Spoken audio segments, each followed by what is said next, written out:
Hello there. I've called this video the Jura Impression J9 The Whole Story because most of the videos you'll see about this machine are made by shops who are trying to sell you one. I'm speaking to you as somebody who has bought one, and I'm going to tell you about the good points and the bad points. So let's have a look at the machine, shall we? When you look at the machine, it is in fact very impressive with gleaming chrome. It is in fact plasticized chrome, not metal, so you do have to be fairly careful how you treat it. It will scratch fairly easily. One thing you don't get provided with it is a drip tray, and we're using this one, which seems to be about the right sort of size to cover the 3 nozzles here. And if you get one of those, make sure it's something fairly soft so that you don't do any damage to the machine. On top of the machine we have 4 panels, in fact. This one here contains the coffee scoop and the nozzles for the cappuccino or the latte macchiato, also a nozzle for hot water, and at the back we have the grinding adjustment, which must only be used when it's actually working. Don't use it while it's stationary, you may do some damage. At the back of the machine is where you put your coffee beans. It has this seal on it which keeps the coffee fairly fresh, and the coffee beans go in there, put the seal back and close the flap. Over on this side is the water container, which can be removed by holding up this handle and pulling it out and taking it to the tap and filling it up. To be perfectly honest with you, I've found that if you get a clean container and fill that with water and then take that to the machine and pour it in, it's very much easier than taking the container to the tap. So my advice is to fill it that way. The final flap on the top is this one here, which is used for pre-ground coffee. Now I should be saying more about that later, but we'll just close that up for the time being, and I'll go through the process of making a latte macchiato, because that's the most impressive looking coffee of all the ones it makes. First thing you do is switch on the machine by pressing this button. When you press it, you get a little welcome notice come up which says "Welcome to Jura," and then the first thing it does is warm itself up in preparation for making some coffee. So the notice is now saying "Heating up."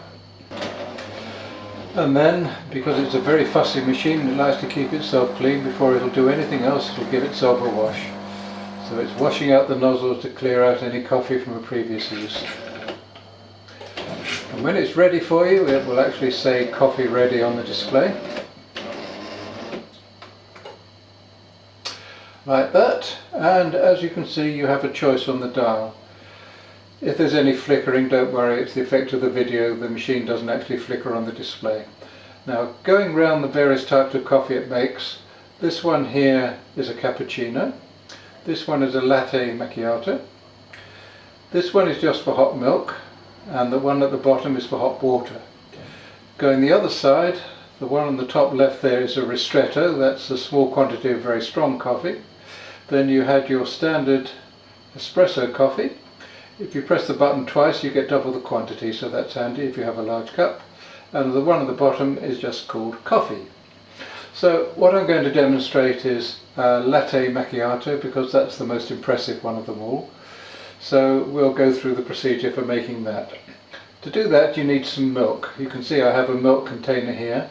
They do actually provide you with this rather handsome insulated milk container, but we don't actually use that.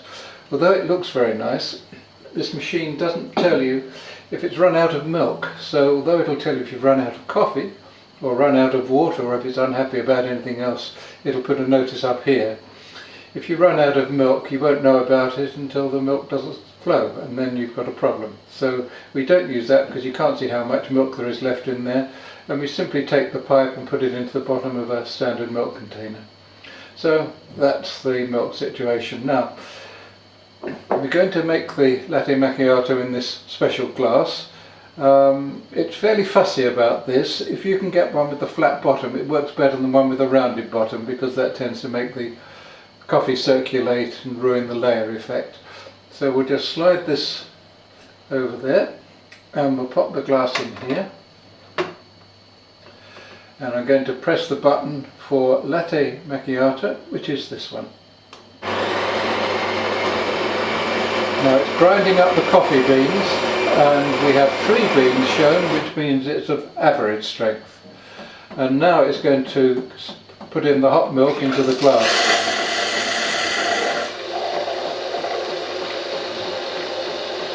The amount of hot milk can be pre-programmed according to the size of the glass you have, and you control it by means of this control here. Now, in the upright position, it gives you a lot of frothy milk, but it isn't particularly hot. If you put it in the 3 o'clock position, then it's very, very hot, but you don't get much milk. If you don't want frothy milk at all, you simply turn it to the lower position. So we find the best position is halfway between the 12 o'clock position and the 3 o'clock position. After it's put the milk in, this has a built-in pause, which again is programmable, and I've set this one for 30 seconds. So we'll let the 30 seconds elapse and then we'll proceed with the next bit. Now at this point it is preparing the coffee to put then into the pre-frothed milk.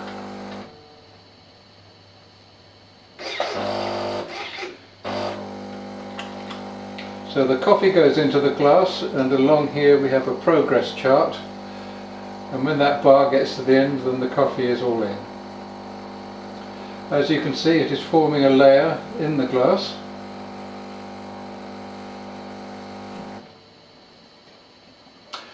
And there we have one very impressive latte macchiato.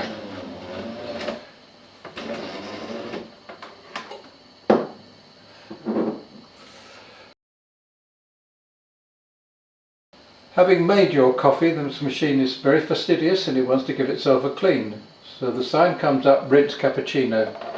So move your container to cover the milk nozzle and press the rinse button.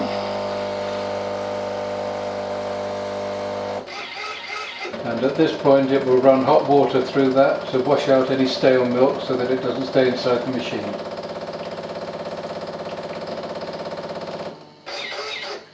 So that covers a standard cup of macchiato.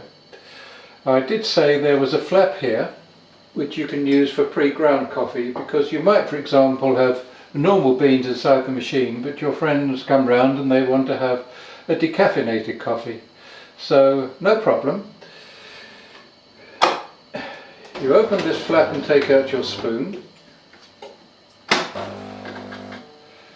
Take your pre-ground decaffeinated coffee,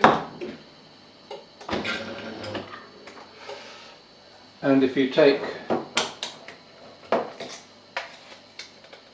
a heat spoonful of this and put it inside the funnel there,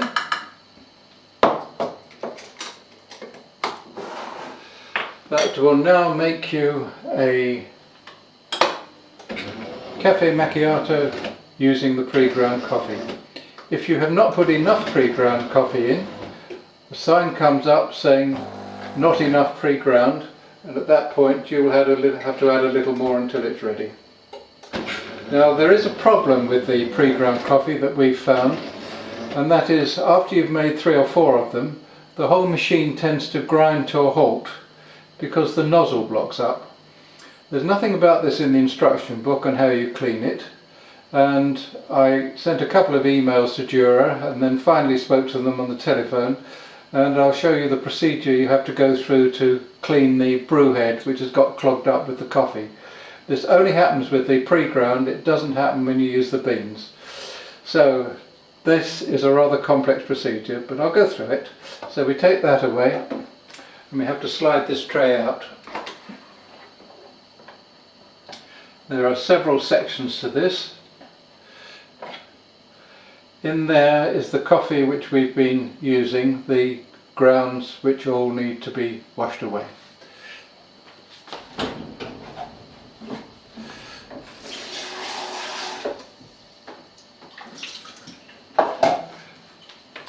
Inside that there is another tray, and here you can say it's made a bit of a mess because the pre-ground coffee, instead of going in the right place, has fallen out of the back of the machine. So we'll put that on one side. And now we have the main tray, and this contains lots of water and bits of coffee, and that has to be cleaned out periodically as well.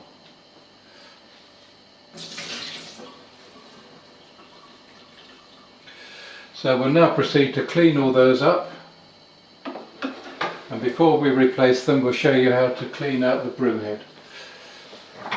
So I'm taking a bit of Kleenex tissue,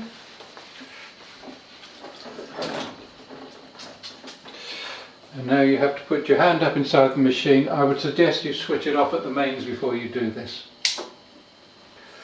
So I've now gone up inside the machine, and you have to feel for the brew head and go around and clean it out.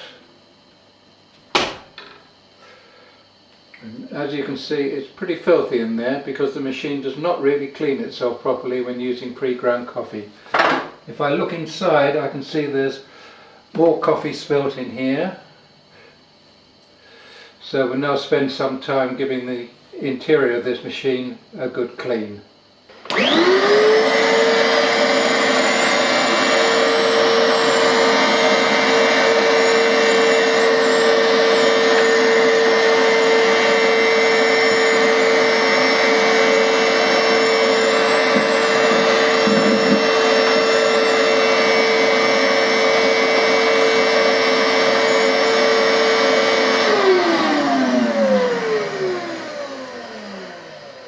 So we've given everything a good clean.